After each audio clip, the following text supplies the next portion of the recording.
Bernard, Alison, how are you doing? Oh, fantastic, Alfredo. It's lovely to meet you. Very well. Oh, Nice to meet you. thank you very much.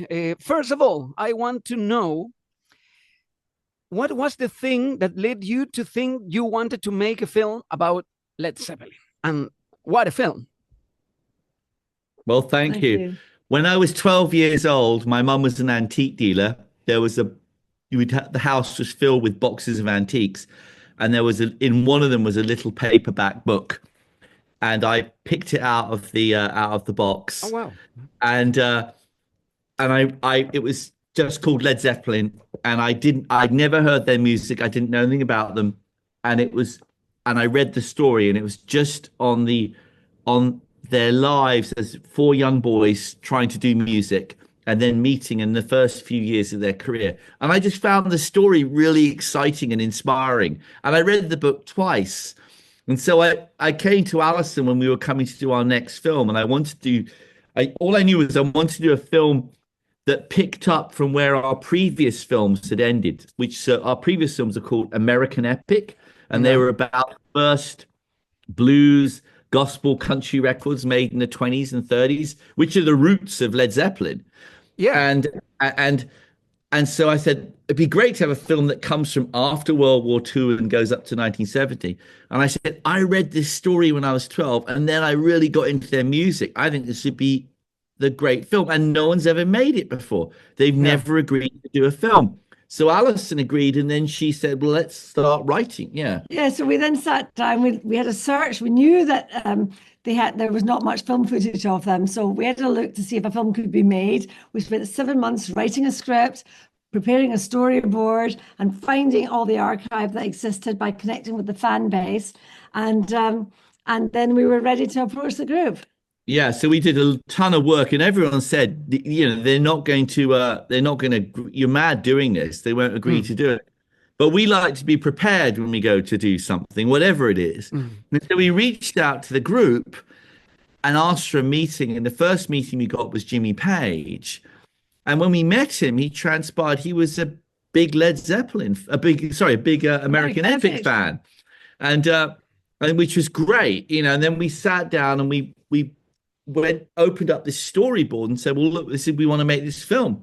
And we took him through what we wanted to do. And it was 7 hours that we were talking about this film. And, at one point I was like, and this is where you go and see Robert Plant singing for the first time. And then Jimmy said, what was the name of the group that Robert was in? Obstweedle. Very good. Carry on.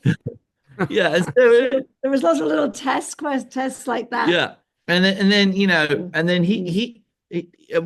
we were talking about some date, and he sort of said, let's go and check on that. And he arrived with some bags, to the meeting, and he opened up the bags, and it was all his diaries going back to 1962. So he was prepared.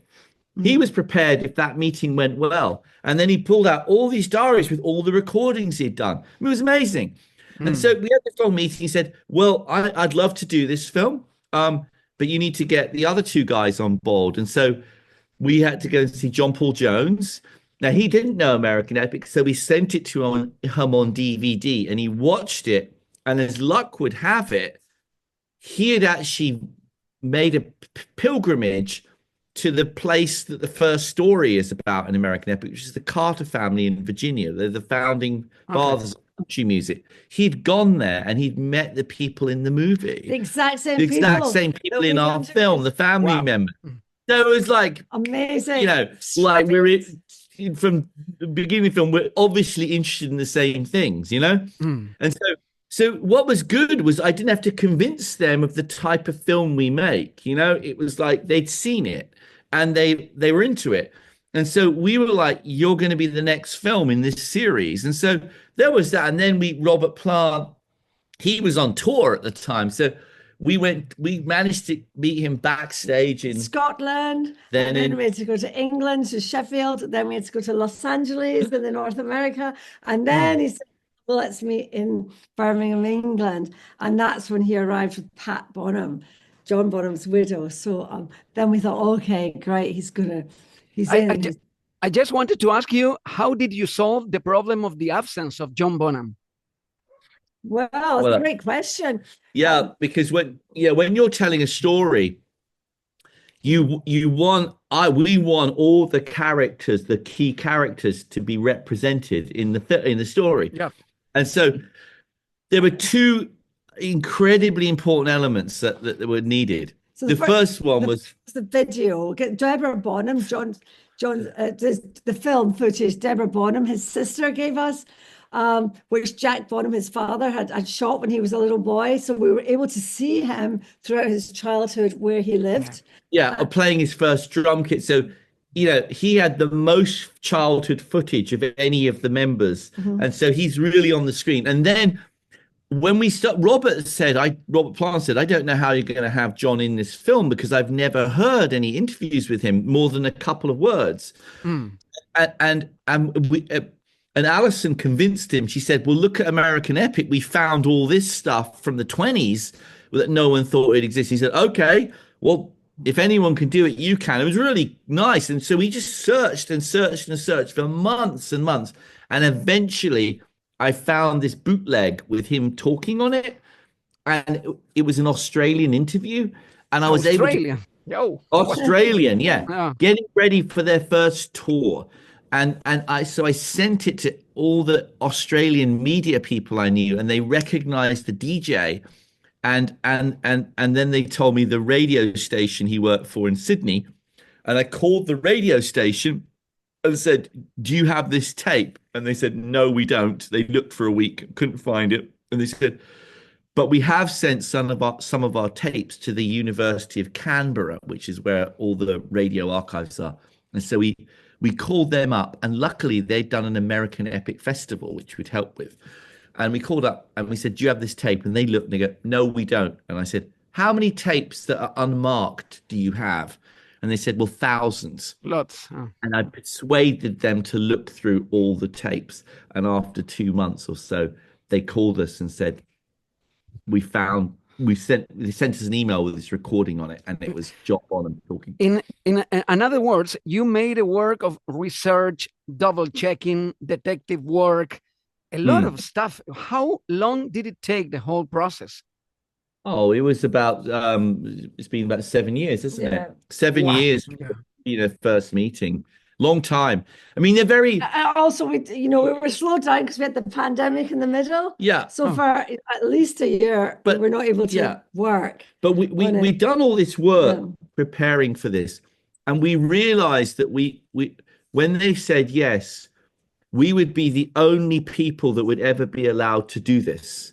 And we knew if it didn't work out, they definitely wouldn't say yes to anyone else, So we felt this real responsibility to make the very, very best cinematic film we could. And so it was like, you've got this opportunity. They're up for doing it, and they're up for being really open in these interviews, and they're going to give you all their photographs and their rare things and talk about all this stuff they never talked about. Make the film really, really good, and also make the music. Let the music play. So you got this great story, but the music is one of the biggest characters. So when you go to see the film in a cinema, it's kind of like you're at the shows, you're at these concerts. So no one's telling you what to think of Led Zeppelin. You decide what you think of them. But so we just wanted to give the audience everything we knew in the best quality we could. So they're literally, we're pulling the fruit from the trees and cutting it in half and putting it on the plate and giving it to you, And we got a little time left, so I want to know if there's any chance in the future that there's a new documentary called Being Led Zeppelin or Surviving Led Zeppelin, because of course becoming Led Zeppelin, it's already done, and it's going to be a chance. They wanted to, maybe they will agree to follow the story on the 70s of Led Zeppelin. That would be my last question. Well, I mean, Maybe. Who knows? Who knows? We did find some great footage that's not been seen before. Yeah. So, if they want to, it's open. There'll be some interesting footage there. Yeah, I mean,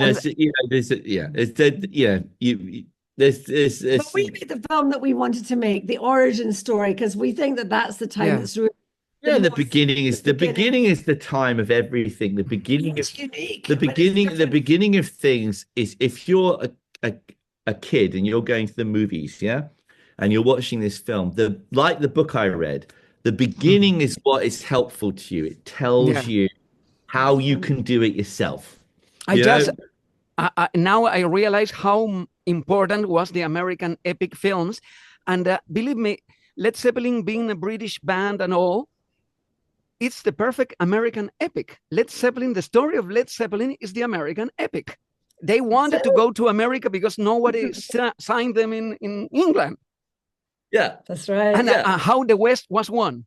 I mean, exactly. They went so far. Right. Yeah. It's this American epic. You nailed it. Yeah. Perfect.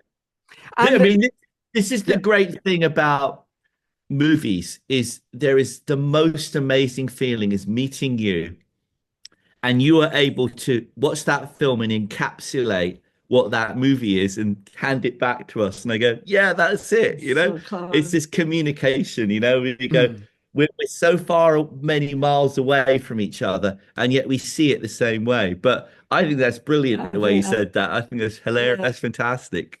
Thank you very much, Bernard and Alison. And the very, very last question is why you recommend so much the experience of watching the documentary and the film in IMAX. Why?